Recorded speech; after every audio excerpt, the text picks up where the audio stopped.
everyone. So everyone's slowly coming in. Okay, so today we are going over population genetics. I'm Jenelle, I'm one of the other MCAT tutors, and I'm gonna go into the next slide.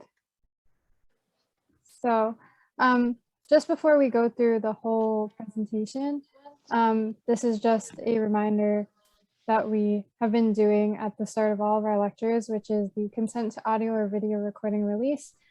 Because this video will eventually be uploaded onto our YouTube channel, we just want everyone in this Zoom session to be aware that if you want to change your profile picture or your names to your initials, now would be the time to do so, because this recording will be uploaded on YouTube at a later time. Just, whatever you are comfortable with sharing for your Zoom account, that will be on YouTube. So just letting you guys be aware. And if everyone could mute their microphones now, so that there won't be any disruptions during this PowerPoint, that would be really great. I would really appreciate it. And so just a little background if this is your first time. We are currently in a 15-week MCAT course, which started on June 17th, and we usually have 3 lectures per week, which are Thursday, Friday, and Saturday at 8:30 p.m. Eastern Standard Time. And we also have 1 office hour session per week on Sundays at 8:30 p.m. Eastern Standard Time. So this whole 15-week full course, we're trying to cover the most highest yield MCAT content. So hopefully that will be helpful for anyone planning to take the MCAT in a month or two, and also for the next years. This as well is our GroupMe. So this is the link, and any updates or changes about the course in general can be found here. It's a really great way to contact all the MCAT tutors if you have any questions about content or just like the process in general. This is a good place to, put in your questions so that when anyone from Socratic Med has the chance to respond, they will usually do so. Also, this is our YouTube channel where all of the past lectures that were recorded have been uploaded. So if you haven't checked out the GroupMe or YouTube channel, these are the links. And today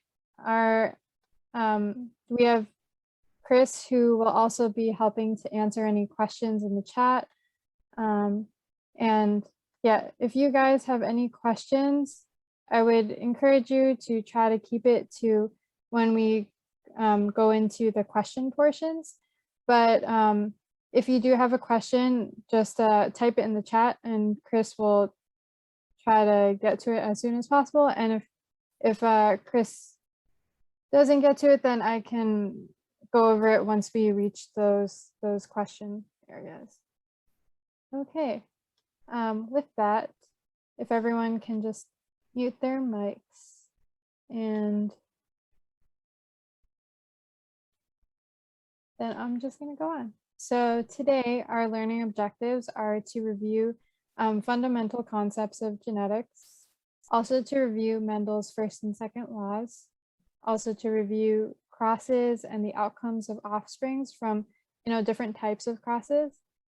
We're also going to be reviewing the Hardy-Weinberg equilibrium conditions and also review gene pool changes and different types of mutations. And then finally, we're going to review natural selection, genetic drift, and evolution. So first, we're going to go with the genetics fundamentals. So this is like the basic terms so that hopefully it will lay the foundation for the rest of the sections that we go over today. So some main genetics terms that I think most should know is what the definition of a gene is, which is the basic unit of heredity, which is transferred from a parent to offspring. And a genotype is the genetic constitution of an individual organism. A phenotype is the observable characteristics of an individual.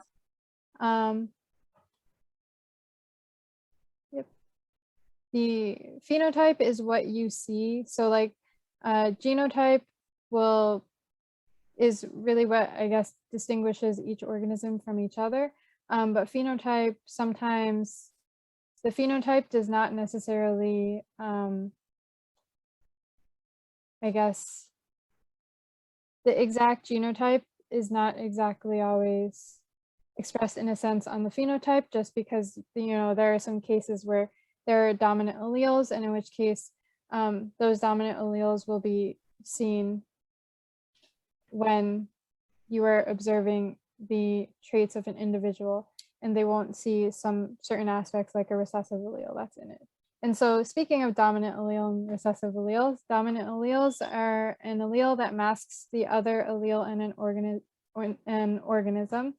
And a recessive allele requires 2 copies for the phenotype to be expressed. So as you can see in this chart to the right, usually for a gene, there are 2 alleles. Sometimes they may be 2 recessive alleles, so the 2 little g's here. Sometimes there may be 2 dominant alleles, which would be 2 of the big G's. And then sometimes they're heterozygous, which would be a mixture of that big G and little g. And this is kind of what I was mentioning before, but like when you have a phenotype, you're only seeing that trait that's expressed. So for this big G and little g, you would only see that it would end up becoming green because that dominant allele masks the other one, the small g. Okay, and then to go on to zygosity, I mentioned heterozygous. So homozygous is when an organism has the same 2 alleles of a gene, while heterozygous is when an organism has 2 different alleles of a gene. So homozygous would be either the 2 big G's from before or 2 little g's from before, and heterozygous again is the big G and little g combination. And hemizygous is when an organism has only 1 member of a chromosome pair or chromosome segment rather than the usual 2. So this is especially seen in gametes. So usually, females have 2 X chromosomes, and then males have 1 X and 1 Y. So then in that case, males would be hemizygous for the X chromosome genes. Just a side note as well, all somatic genes are either going to be homozygous or heterozygous. Usually it's not the case that would be hemizygous. Those usually refer to the X chromosome. And then just a diagram again to the right. So these are like the alleles. So in this case, parent A has a dominant allele and a recessive allele. And then parent B also has a dominant and a recessive allele.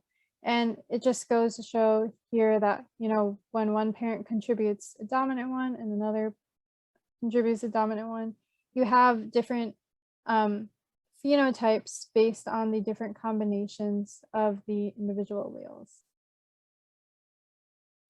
And now we're going to go into Gregor Mendel, who was the person who discovered, these unique proportions of traits, and really was, I guess, one of the people who contributed a lot to genetics. So Gregor Mendel was an Austrian monk who had an interest in botany, chemistry, plant physiology, mathematics, and more. So he had a very large background in all these different studies. And his experimental organism was the garden pea, also known as Pisum sativum. And because of his background, he brought an interesting perspective on how to analyze what he was looking at through his garden peas. And so using the garden pea itself allowed him the ability to cross-fertilize the peas from brushing pollen from one plant onto a female organ of another plant, right? Because usually the peas and generally flowers have both male and female parts, so they are usually able to self-fertilize, but he decided to take parts or the pollen from one plant in order to do that crossing between each of the plants that he was studying. And also another really great aspect about him using the garden pea was that it had a really short generation time and could produce a large number of offspring, which really allowed him to do these experiments on the garden peas in such a short time. And also he was able to, observe a lot of change. Because if you're comparing that to like another mammal of some sort, it would take quite a lot of time in gestation, and they probably wouldn't be producing as much offspring as like a plant. And so that's what made it a really ideal experimental organism. And he also, in his experiments, tested clear-cut traits. So specifically, he did purple versus white flowers, yellow versus green peas. Later, when he continued doing more experiments with his peas, he learned a lot of other traits, which, it all contributed to his proportions and his discoveries. And so the other thing was that all of the peas that he used started with pure breeding lines, which means that they were constant from one generation to the next. And the way he did this was he really controlled his experiment, and he controlled like the environment all of these peas were in to make sure that all of them started with, specific traits that they've always had. And that's how, like, when he was doing crosses later on, he could know that it was really because of, the mixing of traits or anything like that that caused the results that he was seeing from his flowers and peas. And so here on the right is a picture of him, and then also these are just some traits. So the flower color, white versus violet red, also referred to as purple usually in textbooks, and also pod. So this is just like a extra trait, like the full pod versus the constricted, and then like, as I mentioned with the color, the yellow and the green. And so another thing I wanted to mention is when he was observing, so there's a benefit of observing clear-cut traits because that's something you can easily see, as opposed to like a continuous trait, which would be something like height, which, takes a long time to also observe. So all of these factors played into how he made his next discoveries. And so the major laws that he determined was the law of segregation, which is when the two alleles from each trait separate or segregate from each parent during the formation of a gamete and then randomly unite at fertilization. And so I have this diagram to the right, which demonstrates this. So he determined the law of segregation based on his observations from his monohybrid crosses. And don't worry, this term I will go into in the next slide. And basically from meiosis, he determined and observed that, the row here, the chromosomes, each segregate from each of the parents. And so you see there's the R and Y and R and Y, the big one, the big R and Y on the right side. And then as they go here, they also go to the RY, and they just segregate so that there's one copy in each. And then eventually, once they form the zygote, they're uniting at fertilization. And then the second law was the law of independent assortment, which during gamete formation, the different pairs of alleles segregated independently from each other. And this he actually learned from his dihybrid crosses. It was because when he was doing the dihybrid crosses, that has two different gene traits. I will also go over this term in the next few slides, but he noticed that the proportions were the same as when he did a monohybrid cross for like each of the traits themselves, in which case he knew that in that case, each of these traits were, segregating independently of each other and not depending on the other one. Okay. And then as time went on, although Mendel observed this specifically in his pea plants, there are many other exceptions and extensions to Mendel's laws, which have been determined over time. And so one of them is incomplete dominance. And so this is when the hybrid offspring of a hybrid cross does not have a phenotype matching either of the parents. And so one of the very popular examples that they do for, I guess, genetics classes or textbooks is that they have this red flower and this white flower that cross, and then they create this pink offspring. And so as you can see, the pink does not match either the red or the white completely, but instead it's like a mixture of both. And that's why, with Mendel's laws, he only determined like one or the other of the original parent generation. And so this is why this is one exception. And then the other one is codominance, which is when the hybrid offspring of a hybrid cross has both of the phenotypes from the parents. So we see here there's a 2 W's would lead to this white cow, and then this R and R would lead to this brownish colored cow.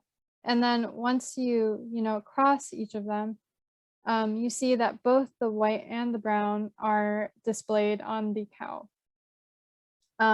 when they have both the R and the W alleles. So as you can see, both of these phenotypes are expressed, and that's why in this case it's codominance.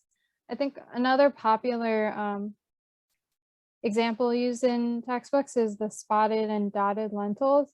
So spotted as one phenotype and dotted as another phenotype, and when you also cross those, the resulting offspring have both the spotted and dotted. And another exception that I wanted to mention was with blood types. And so actually so in addition to just like having 2 alleles that we've been kind of thinking about for each of the traits, blood type is really unique because it has 3 alleles. It has like the A allele, the B allele, and also the I, which if you have both of the I's, then it would lead to a O blood type. So that's another exception. And then more exceptions are seen in penetrance and expressivity. So penetrance is the proportion of individuals with a particular genotype who show that expected phenotype. So usually complete penetrance is considered when 100% of these individuals show that expected phenotype.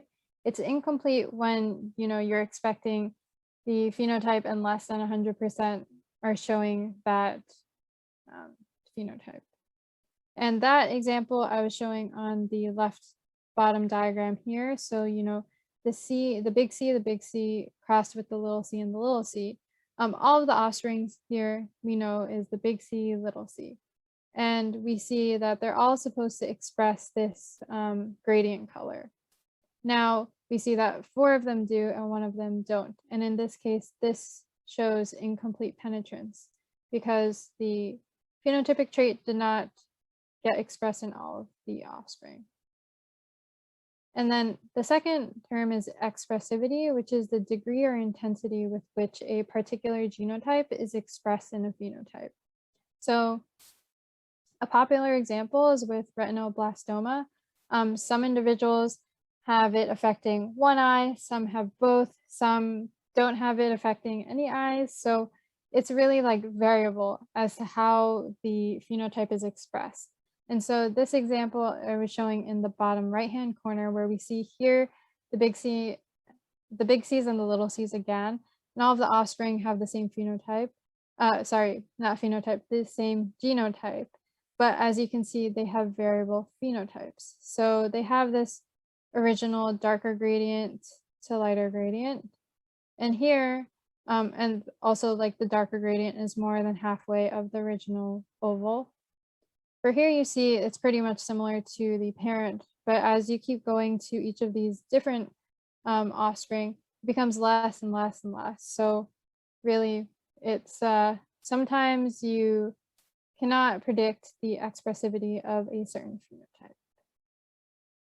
And so I just wanted to go into a question. So I'm going to give you guys 2 minutes, and I'm going to put up a poll. Let me know what you think. And if you have any questions, feel free to ask them now or ask them in the chat.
Okay, hello. I'm gonna end the poll now.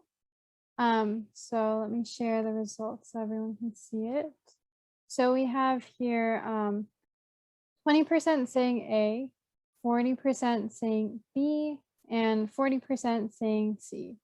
On the bright side, we have no 0% saying I have no idea, so that's good. I am just gonna reveal the answer. So the answer is B. And so this I'm going to explain a little more. So it says, the question says a purple flower and a white flower are crossed.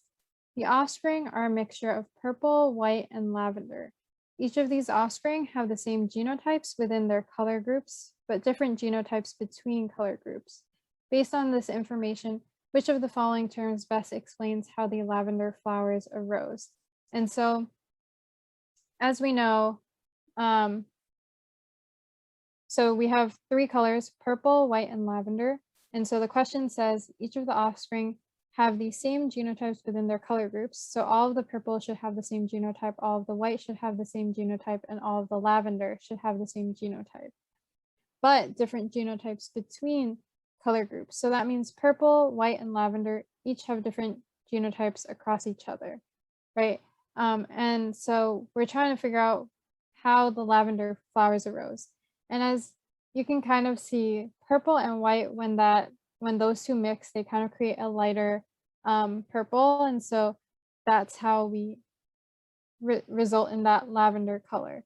And so that most, corresponds, if you remember, to the red and white flower mixing to have that pink color.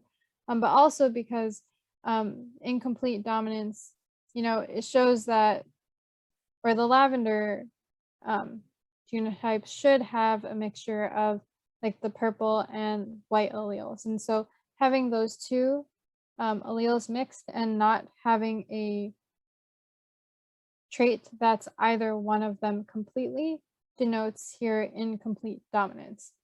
So a mixture of both. For codominance, it would require both the purple and the white to be shown. So it would be more like purple dots on top of that white flower background. And then for penetrance, they would all have to have the same genotype, but showing different not being expressed in all of them. So in penetrance, it would be more like if the purple and white flower, so the purple here and white flower are crossed, and then what would happen would be that, let's say the heterozygous, if we were using like a capital P and a lowercase p, those two should show like a purple offspring if they were both like completely dominant. And then what would happen would be then you would have like, let's say 4 expected offspring that have that big P, little p, and are supposed to show purple, and then only 3 of them show purple instead of all 4. So that would be if it was penetrance. And then thankfully no one chose Mendel's law of segregation, because lavender flowers and having this incomplete dominance is an exception to Mendel's original laws. And so that's why with D, that wasn't the correct answer. Does anyone have any questions about this question?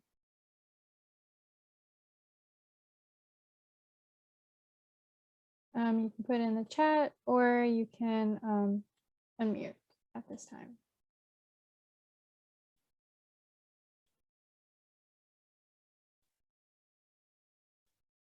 Okay, if we are all good with this question, then I'm going to move on to the next slide. So now we're going to analyze test crosses, recombination, and go over pedigrees, because I think these are essential to understanding some of the questions that they may show on the MCAT.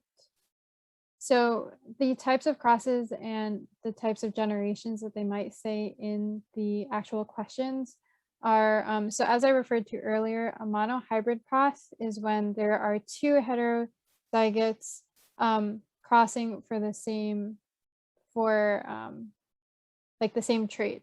So in this case, you have like the whole A allele has, one side, which is the dominant uppercase A, and the recessive, the lowercase a.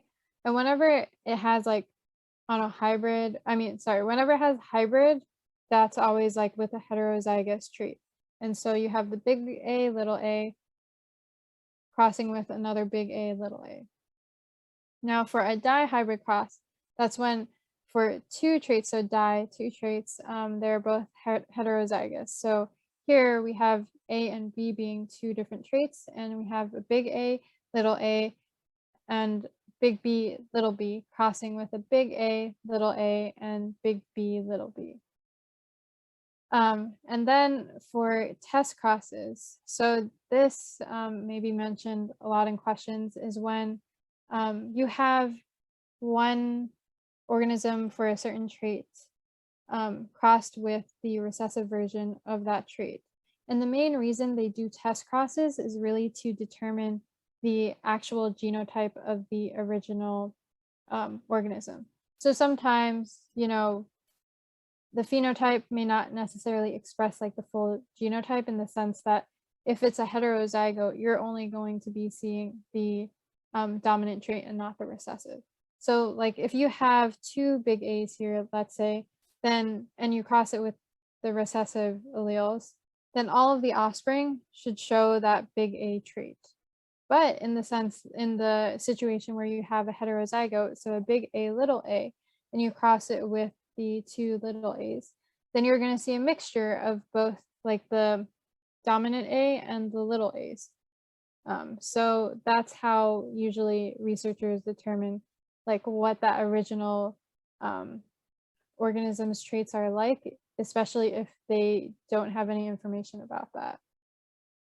And parental generations, also known as P generation, it's the pure breeding of organisms in their given traits. So like in the example with Mendel's peas and how they produce, different flowers, pure breeding. So that means every time these parents are crossing, they're producing exactly the same thing every time. And pure as in both would be like both of the alleles would be homozygous in that case.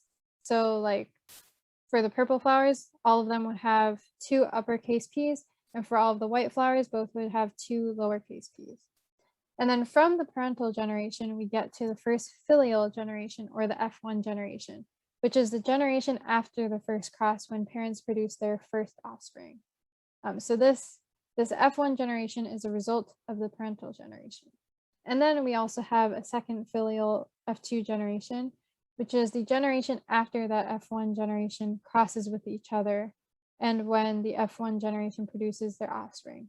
So we kind of, F1 are all the offspring from the P generation, and F2 are all of the offspring from the F1 generation, when, each of these respective generations mate with each other. And also, I decided to create this table, which is proportions to know. So on the MCAT, when they give you like genetics questions and they're talking about monohybrid crosses, or I guess I would say, because it could be monohybrid, dihybrid, trihybrid, it keeps going on, right? So they can change that first part of the word of the monohybrid portion, and that would determine how many different traits that you're thinking of. But a lot of times for a question, they'll mention like certain traits, whether it's dominant or recessive, and they usually some questions ask about like what proportion of the offspring in the different generations might display a trait. And so I figure this is a good like table of things to know, especially it's like so that you have like a quick ratio that comes to your mind when you're doing these type of questions, because you want to get through all of the questions really quickly on the exam. So for the first column is cross type and details, and so we have a monohybrid cross here, and we're assuming complete dominance. And so here you would see the genotypic ratio is 1 to 2 to 1, and it would have these 3 different genotypes. And then for the phenotypic ratio, you would have a 3 to 1 ratio in which 3 of the offspring are expressing that big A phenotype, and then 1 would be expressing that little a phenotype. So then here we have a heterozygous dominant and recessive cross, with also assuming complete dominance. So we have here a heterozygote crossed with a homozygote for the recessive trait, and you have this genotypic ratio of 1 to 1, because when you do a cross with this, you would have half with that big A little a, and then another half with the little a, and then the phenotypic ratio is actually similar. It's the same, showing half with the big A trait and half with the little a trait. Following this is the monohybrid cross, assuming incomplete dominance. And so here you have a 1 to 2 to 1 ratio, which is actually similar to like the genotype of a monohybrid cross with complete dominance. It's just that for the phenotypic ratio itself, it shows a 1 to 2 to 1 ratio, because it shows that incomplete dominant phenotype. And then for the dihybrid cross, assuming complete dominance, this is like big A, big B, little b crossed with the same genotype. I will say for the most part that you will not need to memorize like this particular proportion. I just wanted to break it down so you guys could, if you wanted to count it, you could see how this phenotypic ratio occurs. So probably I'm not going to go through this exactly unless you have more questions about it. But so for the phenotypic ratio for a dihybrid cross, a really good thing to know is the 9 to 3 to 3 to 1 ratio, where 9 would show both of the dominant phenotypes, 3 would show the dominant phenotype of one of the traits and the recessive phenotype of the other trait, and then another 3 would do the reverse of that, and then 1 would have the both recessive alleles. And then finally, for this cross type heterozygous dominant for 2 genes and a recessive cross, assuming complete dominance. So we have the big A, big B, little b times crossing with the recessive of the entire thing. And so here we have a 1 to 1 to 1 to 1 ratio. And also in the phenotype, you would see the 1 to 1 to 1 to 1 ratio. So this is good to know. And then also what I found to be helpful when kind of dissecting the questions was to determine between like and or. So and usually when they say you know, probability, or I'm just going to go, so and when there are independent events. So for the example of like the big, for the dihybrid cross here, we are looking for a probability of getting the A and the B phenotype, right? And so here we would have 3/4 times 3/4 equals to 9 out of 16 getting the AB phenotype.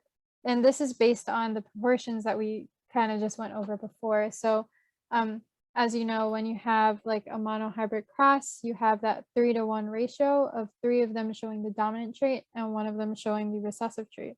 So if we're looking for both the A dominant trait and the B dominant trait, we're doing the 3 out of 4 times 3 out of 4 to get that full total of how you're getting the probability of getting this particular phenotype. So this and that. And that's why you would multiply here. And then for or, it's when there are mutually exclusive events. So they would say, so for the example again of a dihybrid cross, if they say the probability of getting the heterozygous form of the A trait and the B trait, or the homozygous dominant form of the A and the B trait genotype, then you would have to, so because of this or, we would know that we have to add the probability of getting this and getting this. So, I mean, this or getting that, and so that's why you would add it. And so for the first part, we're trying to find the big A, little a genotype from this original heterozygote A trait. And so if you remember from the original proportions that I had, you would have two, so if you would have 3 to 1 in terms of phenotype, but it would be 1 to 2 to 1 for genotype. And so then it would be 2 out of 4 for getting the heterozygote, which can then be simplified to 1 out of 2. And then you would do the same thing, multiplying it by the 1 out of 2 here to get this. It would be a 1 out of 4 value here. And then for here, you have the big A, big A, little big B, big B. So then in order to get that from this cross, it would be 1/4 times 1/4. Hopefully you guys get the idea of how that works. And then you would add the two values of the probability of getting both from this original cross. And so, yeah, this is just kind of a diagram of how usually alleles separate. So you have that if the original one had a big B, little b, then you have like a column that it's multiplying big B with big B, and then big B with a little b. So that's how each of those crosses look like visually. And then I also wanted to talk about pedigrees and distinguishing between modes of inheritance, because sometimes they'll give also a question in which they kind of just show a pedigree and they expect you guys to be able to answer, if it's autosomal dominant, autosomal recessive, sex linked, those type of answers. So just to go over what a pedigree is, a pedigree is a genetic representation of a family tree that diagrams the inheritance of a trait or disease through several generations. And it's basically like a family tree. Yeah. And when you're looking at these pedigrees, you're analyzing really the effects or the phenotypes that you see. And usually you can derive the genotypes by how, if you're, noting how each of the phenotypes should show up based on like the information that they give you in the question. So I broke it first into autosomal dominant or recessive versus like the sex-linked inheritance. And so for autosomal, you would determine, or you would, when you're analyzing the pedigree, you would see that both males and females are equally likely to be affected. But specifically for autosomal dominant traits, usually at least one parent must show the trait, and the trait will not skip a generation because that dominant phenotype would be showing through each of the generations. And I would say most of the offspring, if not all. And then for the autosomal recessive inheritance, so in this case, this trait may skip a generation and both parents do not have to display the trait.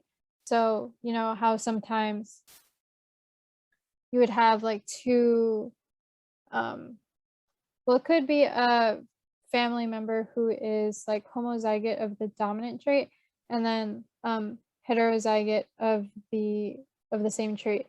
And so then if you do that cross, like all of their offspring will have, that dominant trait.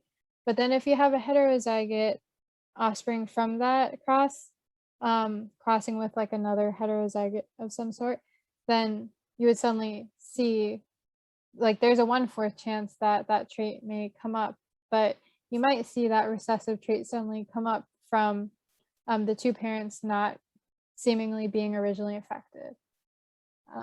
So then the other category is sex-linked traits, in which males and females may have different chances to be affected by the trait.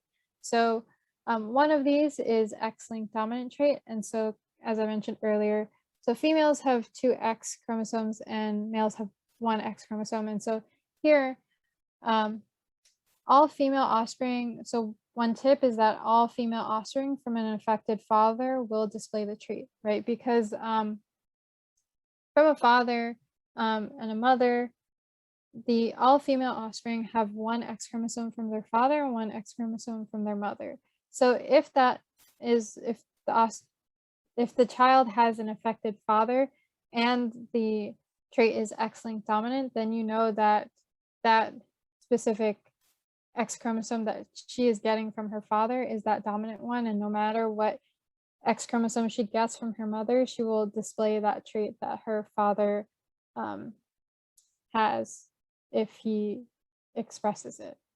And then next is X-linked recessive, which in that case, more males tend to display the trait from an affected mother because males only have 1 X chromosome. So if they're receiving that X-linked recessive trait from an affected mother, they're definitely going to show it. While for, females, it's a little different because they can have the X-linked recessive trait from their mother, but if they get like an X-linked dominant trait from their father, then if they get another trait from their father that's like normal and that is dominant to that recessive trait, then they won't show that recessive trait. And then there is also the chance of Y-linked, in which case all male offspring from an infected father will display the trait. So anyone with that Y chromosome will express it. And then also mitochondrial, in which all offspring from a mother with the trait are affected. So the interesting thing about mitochondrial DNA, it all comes from your mother. So if you have an affected mother and this, trait is from the mitochondrial DNA, then all of her children would have this particular trait. So now I wanted to go into some questions based on what we just learned. So I'm going to give you guys probably actually 3 minutes for this because it does require a little math. So I'm going to relaunch the poll. And then I'm going to wait. Okay.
Okay.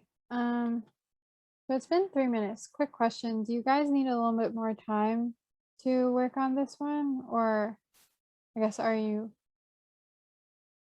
okay? You can put in the chat if you need a little more time because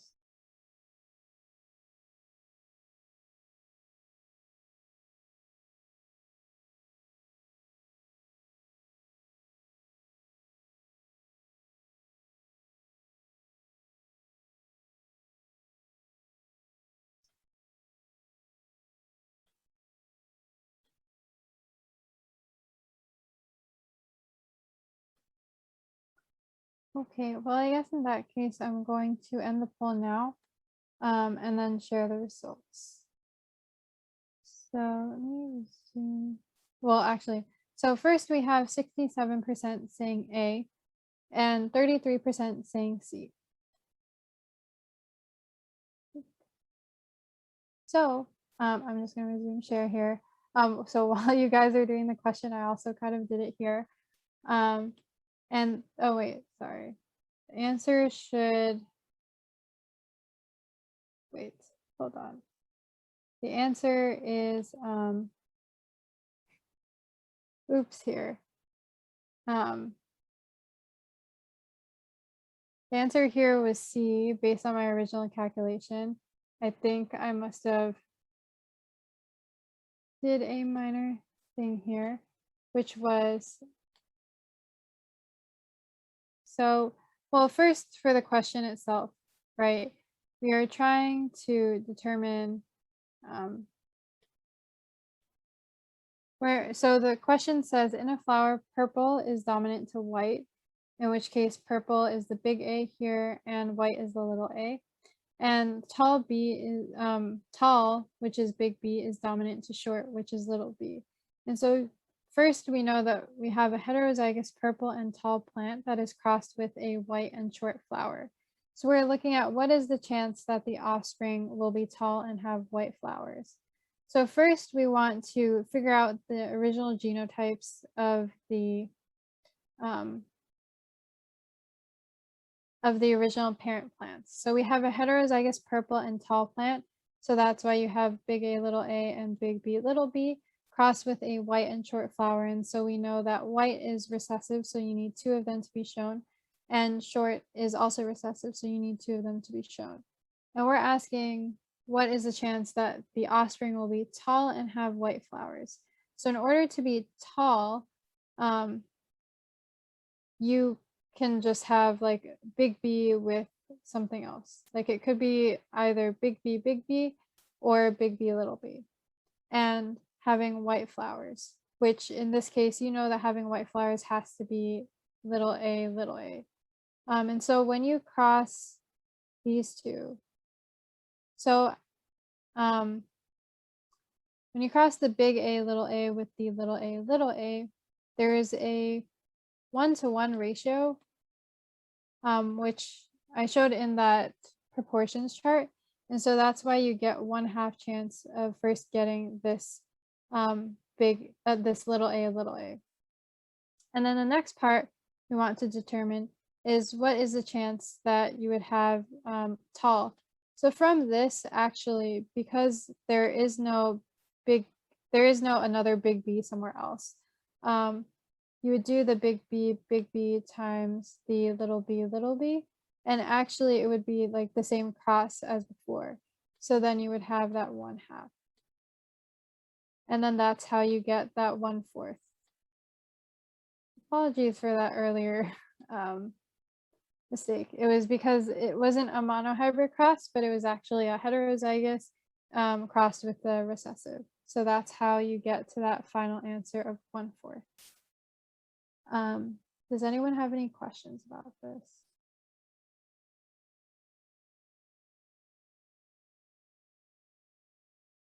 Okay, sounds good then. So then I'm also gonna do another question. This one is a little bit quicker, so I guess I'll give you guys 2 minutes for this one.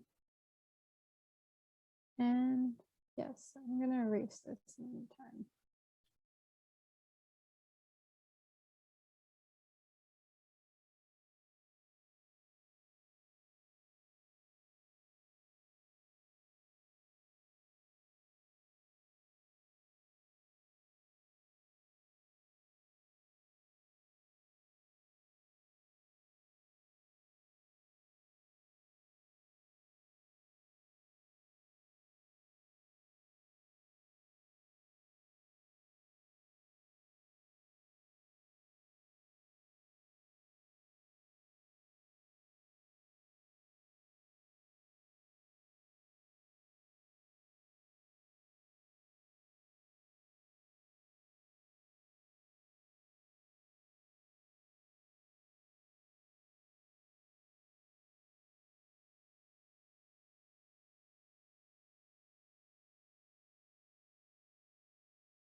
Okay, so I'm gonna give you guys 30 more seconds to put an answer in, and then we're gonna go over it.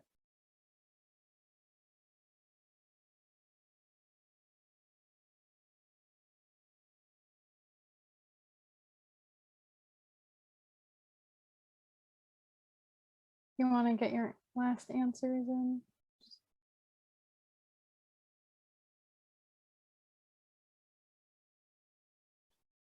Okay. In this case, we have 33% saying A, 33% saying C, and 33% saying D.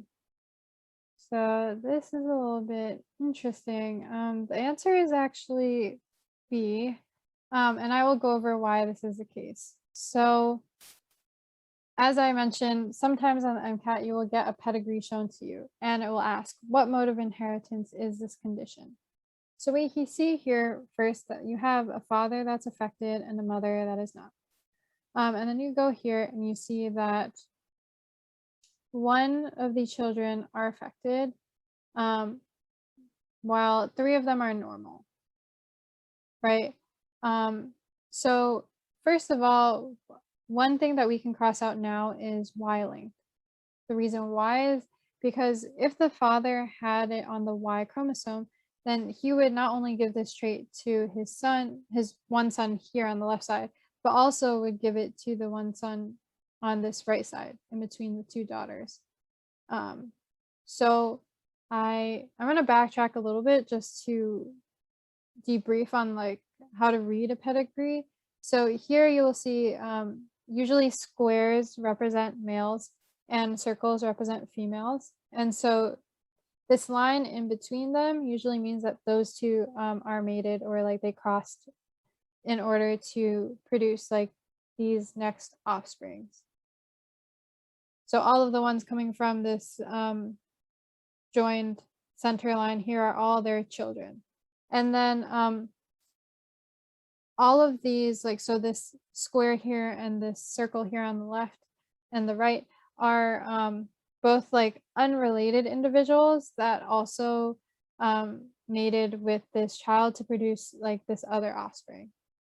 Okay, so we just went over first why Y length is incorrect, because then this son would also have that trait. So then we go into here where we're trying to determine, okay, so could it be X-linked? So you have X-linked, but specifically here, X-linked dominant, right? So we have, in that case, it would be like an X dominant, and let's see, yes, okay. So you would have an X dominant,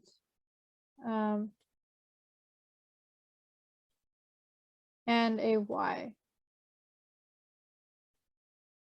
But if the, wife is not showing it, she has 2 X chromosomes, in which case then these must be recessive because she's not showing the trait.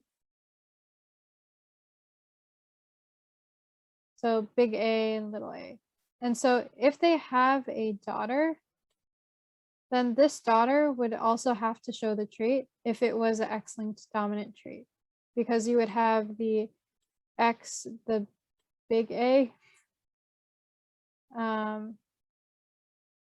and then the X with the little a. So that's why for C, we can cross that one out as well. And then, oh, sorry. Oh, you guys, okay. Sorry about that. So, okay, what I was referring to, so thank you for letting me know. Sorry about that. Um, but yeah, so I was saying here, this is what I was saying. So for if it was X-linked dominant, then you would have a X with a dominant A from this male because, males only have one X chromosome. And then if it's an X-linked dominant trait, then that means the female, the wife, must have a X with the recessive traits. And so if they were to give birth to a child, the child and the child is a female, the child would have to get, one X chromosome from the father and one from the mother.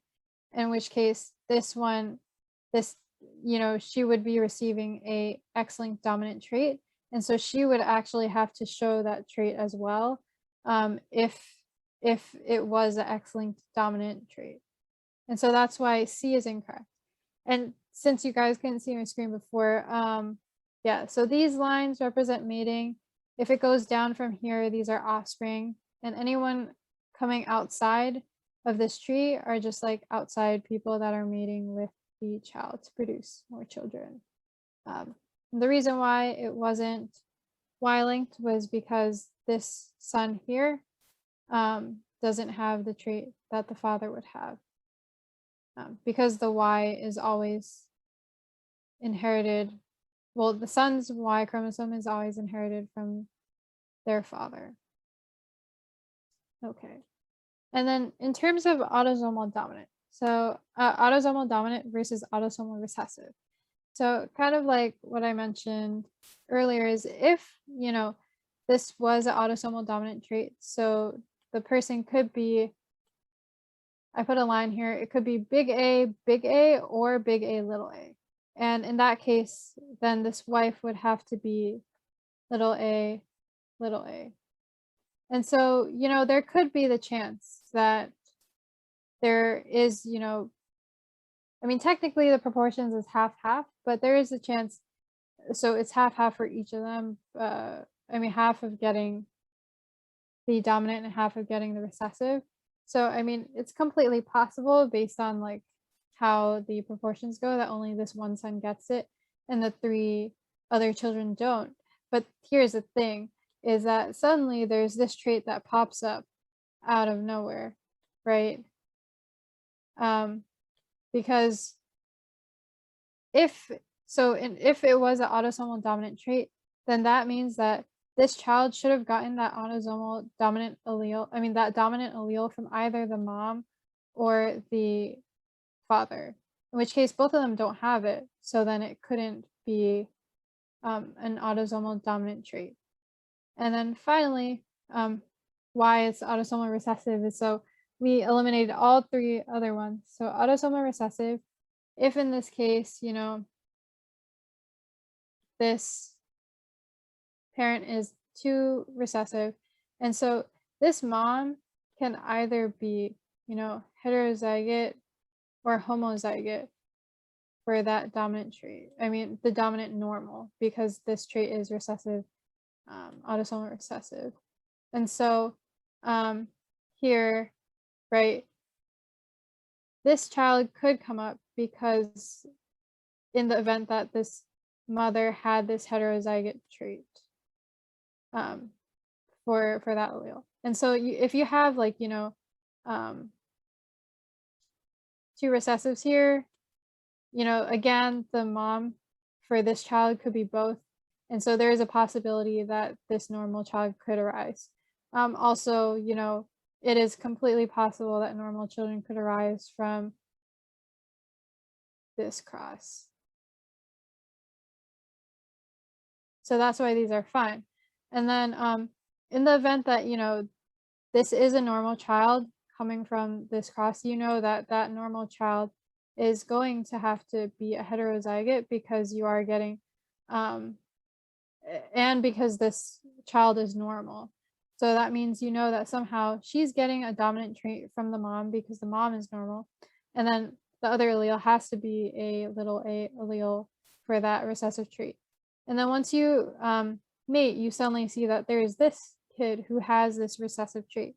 So in that case, if the father is normal, then we would know that in order to have this child have this recessive trait, the father would probably also have to have this recessive allele in order to create this recessive trait. So yeah, does anyone have any questions about this? This is definitely fair game on the exam.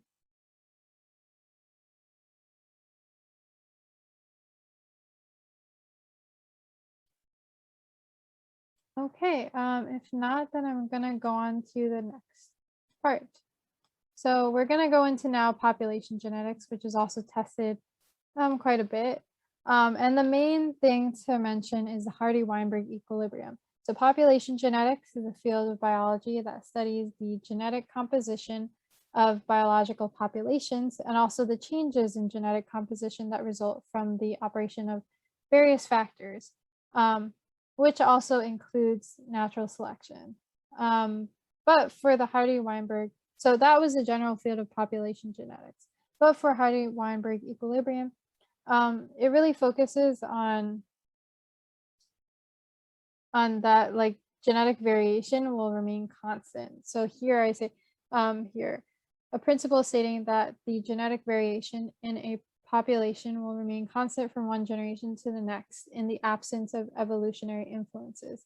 And we'll go into the next slide, like what are the requirements in order for us to be able to use these Hardy-Weinberg equilibrium principles. So one thing to know before going into the equations is what allele frequency is. And allele frequency is the proportion of the allele in total alleles of a population. So if we're using the big A and little a example again, so if we're looking for the proportion of that big A allele, then it would be that big A allele. So let's just make it simple. We have two organisms. One organism is homozygous for the dominant allele, so big A, and then the other organism is heterozygous, so has big A, little a. So we're trying to find the proportion of that big A allele, then we would be able to know that homozygote for the dominant one would be that allele times 2. So you would have 2 A's from that homozygote plus the 1 allele from that heterozygote. So you would have 3 of the big A's over like the total alleles of the population, in which case, since you have 2 individuals, times 2 for 2 alleles per person, and then you would have 3 out of 4. So in that particular group of 2 individuals, the proportion would just be 3 out of 4 of the big A. And the main result of that Hardy-Weinberg equilibrium are these Hardy-Weinberg equations to calculate for 2 types of alleles in a population. And so usually the P plus Q equals 1 is, usually P is considered the dominant allele and Q is the recessive allele. And this particular equation is usually related to the allele frequency. So like we mentioned a little earlier. While this other equation, which is derived from the original one, is P squared plus 2PQ plus Q squared equals 1, which is a, it would be like the genotype frequency. And also both of these equal 1 because, so for frequencies, right, we would have that in the previous example, 3/4. And then the other proportion of the alleles would be 1/4. So, you know, all of these frequencies would be less than 1, but they all should add up to that 1 or 100%. And these are just conditions that need to be true for Hardy-Weinberg equilibrium to occur and for us to be able to use those equations. So one is that, you know, we have to have a large population. And the reason is for mathematical calculations, it's used to assume that the population is infinite for those calculations. Also that there are no new mutations. So everything is kind of as it is already as it started, nothing new is coming in. And going on that path, no migration of organisms into and out of that population. And so no changing from there. However, it is required for there to be random mating. So in the case that genotype doesn't have an influence on an individual's choice of mate. So there needs to be random mating in order for this, as in they can't only want to mate with a certain group, because then you would have a disproportionate amount of individuals. And then also no selection. So genotype, in which case genotype has no influence on fitness, which in fitness, in evolution and natural selection, you guys might already know, is the ability to reproduce and transmit genes to the next generation. And so I have another question here, which might take 3 minutes. And I'm going to launch the poll. I'm going to let you guys take the time to think about it. And then, yeah, we're going to go over it.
Okay, so 3 minutes have passed. I will end the poll here.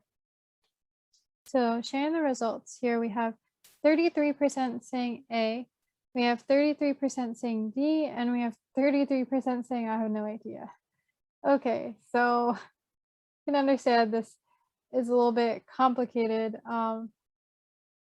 Just hopefully you guys are reviewing this when you are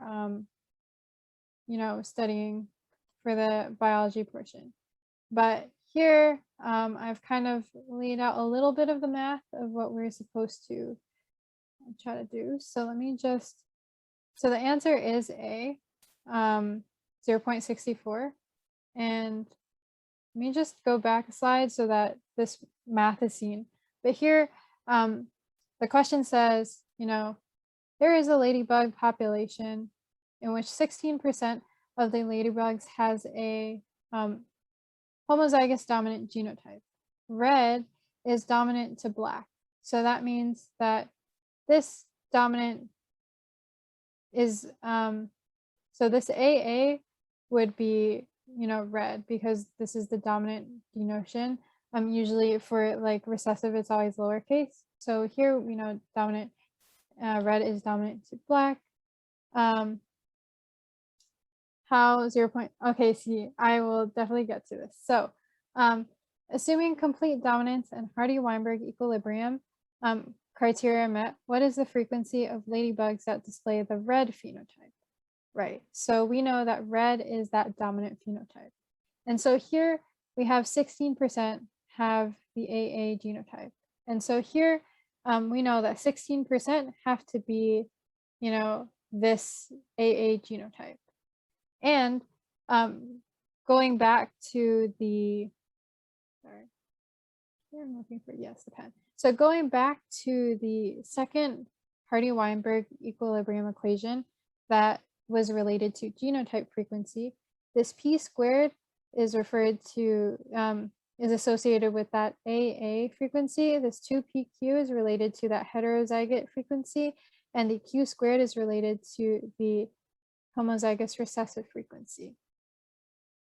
Right, so this is just something to know. So then we know that this p squared value is the AA. So here we then know that because 0.16 is AA, so this p squared value is 0.16. In order to find the, so in order to find the Q based on the first Hardy-Weinberg equation for allele frequency, we need to find this p value. I mean, this value for p, which is why then you would square root that 0.16 to get 0.4. And then this is why we would do the 1 minus 0.4 to get the Q value. And the reason why I got the Q value is because, right, we are looking for the frequency of ladybugs that display the red phenotype. So here we know that the red is dominant to black, which means that red, actually,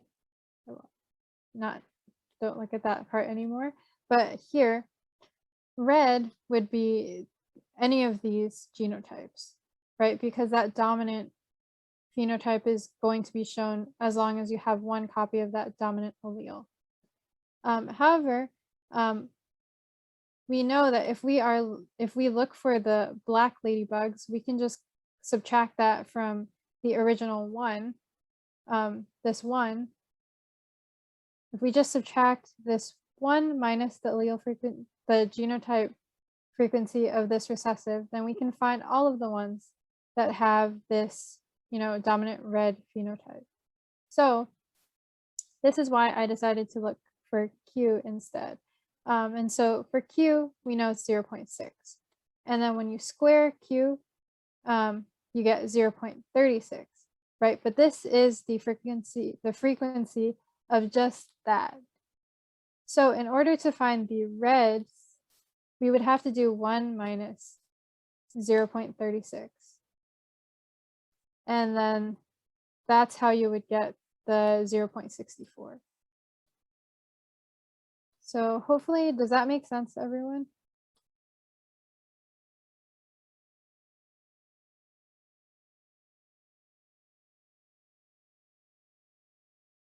Okay, great. Yeah. So these Hardy-Weinberg, you know, problems are a little bit, they do take a little bit more time, but they usually always give you like a value that's easily, it's easy to find the square root of. So like that 0.16, 16%, 9%, 25%, you know, these easily square rooted numbers. Also, just a side note is that you could also, find the individual frequencies for each of these and, add it up and you would also get 0.64. It's just that I feel like this other way is a little bit faster in terms of if you're running short of time or just, you have that idea to do that instead, because that is also another solution.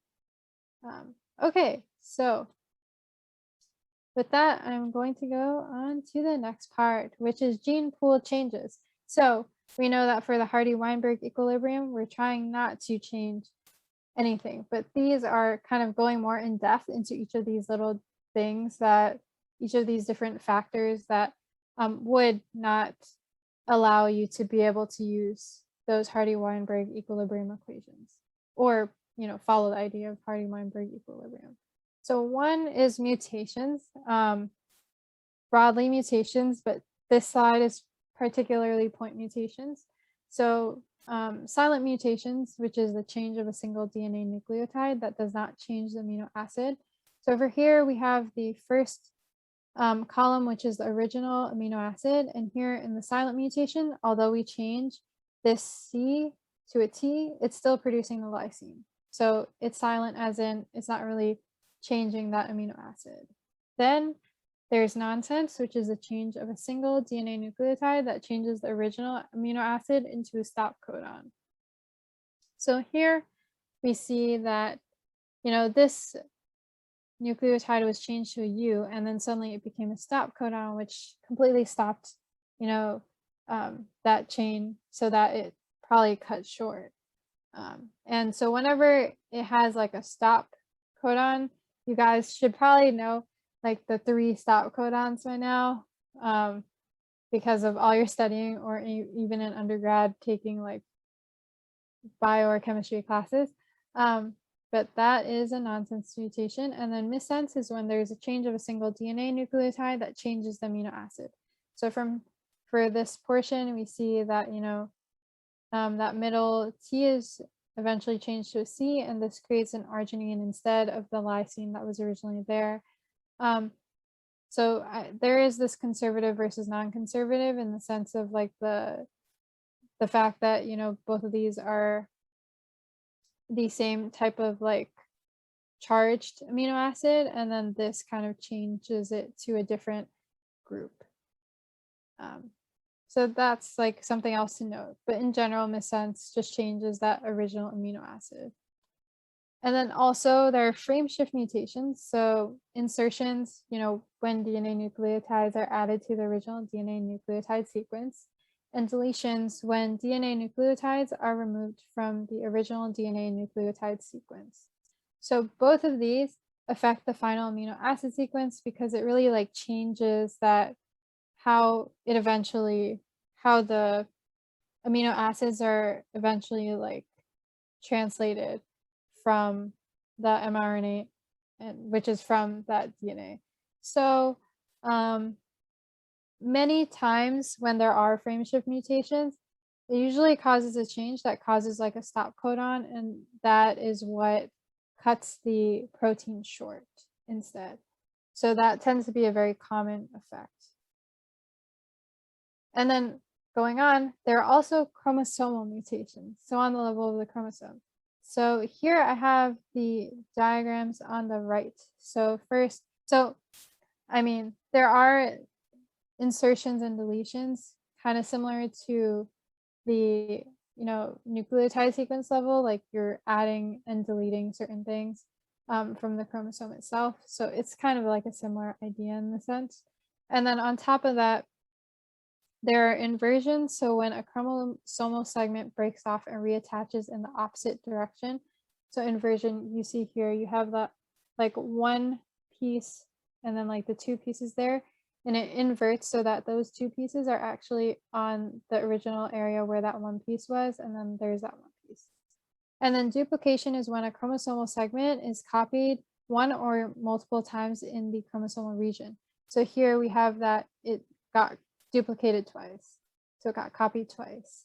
And then translocation is when a chromosomal segment breaks off and reattaches at another location in the chromosomal region. So this So you see these two chromosomes here. This bottom portion of the green chromosome translocated to the bottom of the pinkish one, and then this pink went to the bottom of the green one, so that at the end you see that here is that translocation of these two chromosomes. And then, so mutations was like one group that could change, you know, the allele frequencies.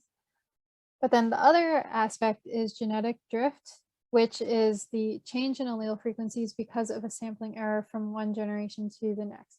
I will say that genetic drift is most common in smaller population sizes, so that's something to know.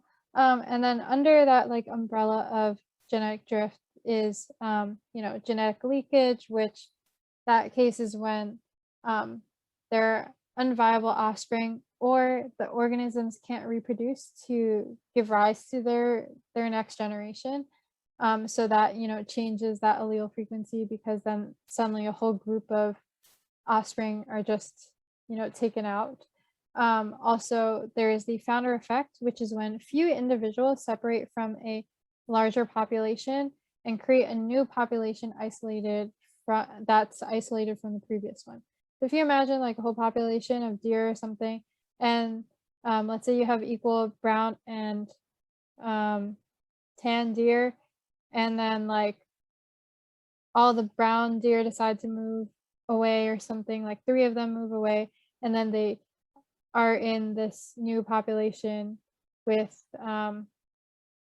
that's isolated from this original one, then all of, you know, their offspring would most likely be the same like brown deer that you see. And so then that would change that allele frequency, which originally was like half and half, to like 100 probably 100%.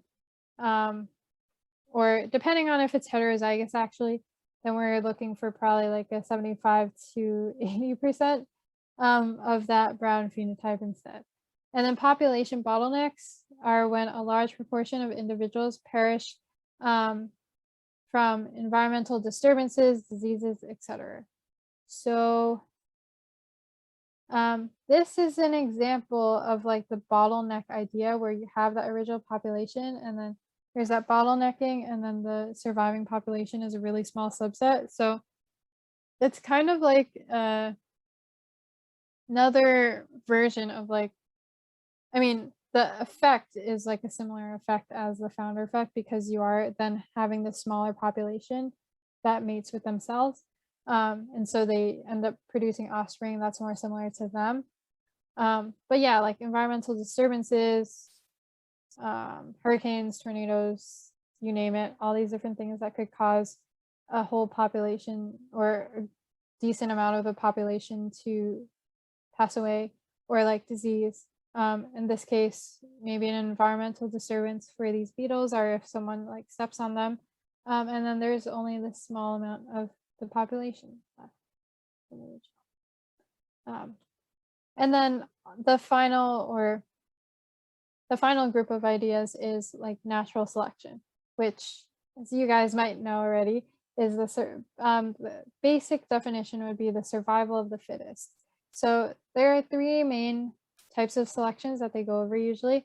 Disruptive selection, which is when the 2 extreme phenotypes are maintained compared to that intermediate phenotype. So I have this diagram on the right side, which shows that. So this red line denotes the before. So as you can see, all of the images have, well, except for this one, but these 2 have that before population. And then because of disruptive selection, the 2 extremes here are made instead of that middle area from the original. And then there's stabilizing selection, when there is the maintenance of that intermediate phenotype as opposed to the extremes. And then directional selection, which is when one extreme phenotype is maintained more than the other phenotypes. So in this case, it was originally at this extreme, and then because of directional selection, maybe something happened with that other phenotype. It caused, you know, all of these organisms to end up moving to this extreme instead. So that's how that is. And then finally, I'm going into evolution. So that's like the last, I feel like, point out of this lecture.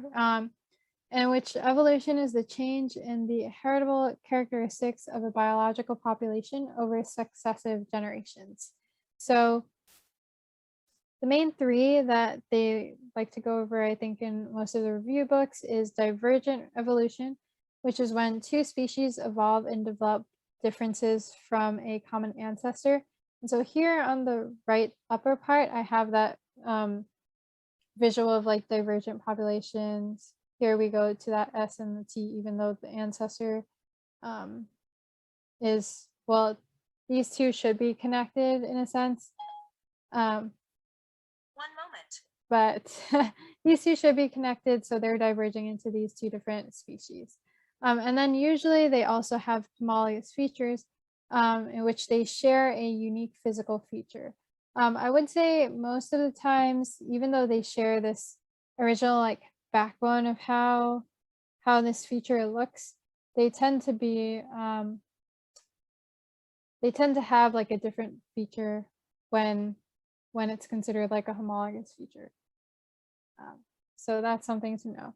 And then parallel evolution is when two species with a common ancestor retain like similar traits. So it's both the S and the S traits. That's the same.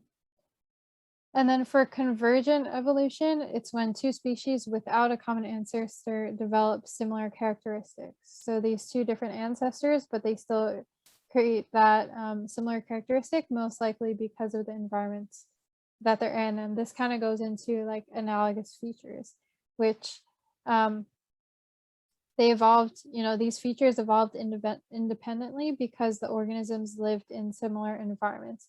And so here we have like analogous legs in which, not like analogous legs and analogous flippers. So the structure themselves don't really look quite like the same, but they have, if you think about like the same type of function. So cat leg and praying mantis leg, both for walking, and for the whale flipper and this water boatman flipper leg, which is for an insect, both of them are allowing the organism to like swim. So that's something to know. And then I'm gonna end, I believe, with this final question. So if you guys want to take 2 minutes to answer this, I think this is that.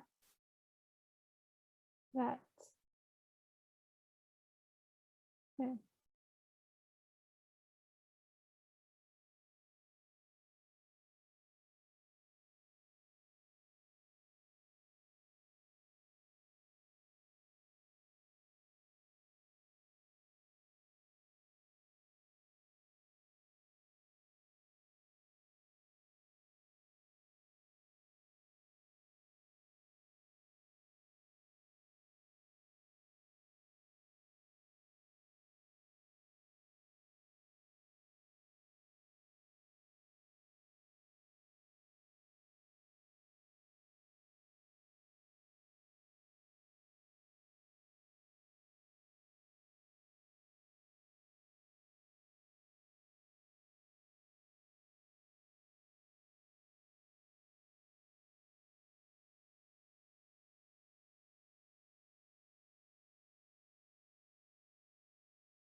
Okay, guys, 30 more seconds if anyone wants to get a last answer in.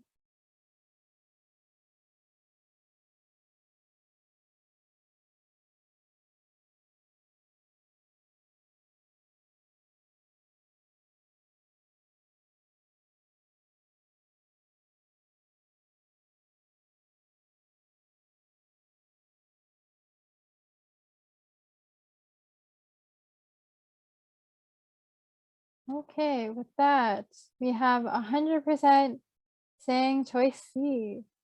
So You guys, great job. The answer is C.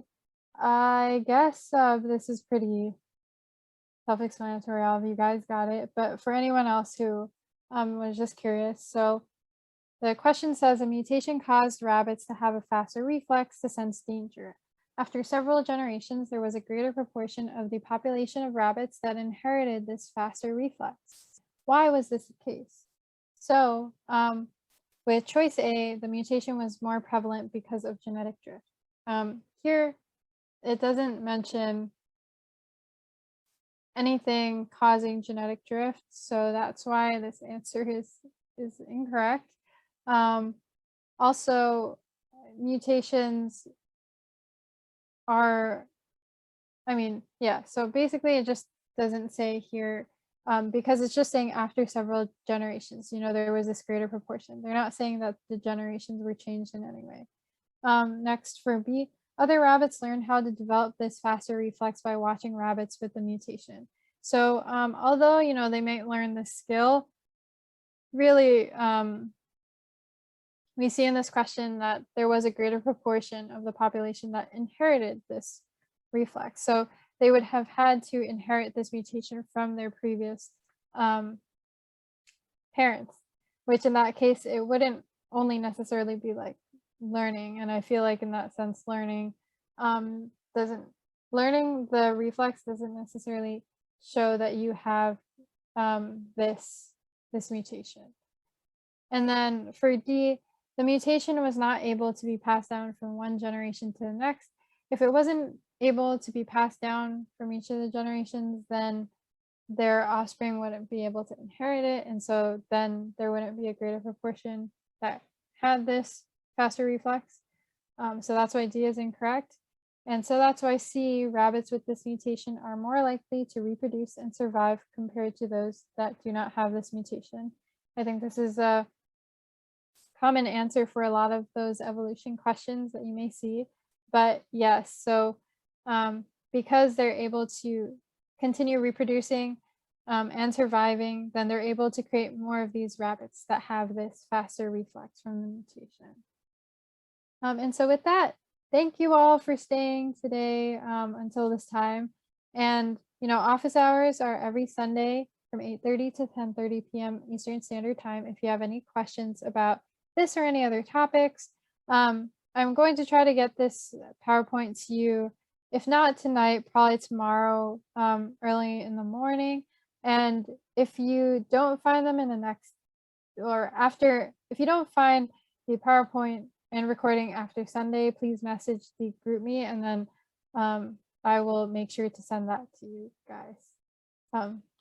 So yeah, with that, that's the end of today's lecture.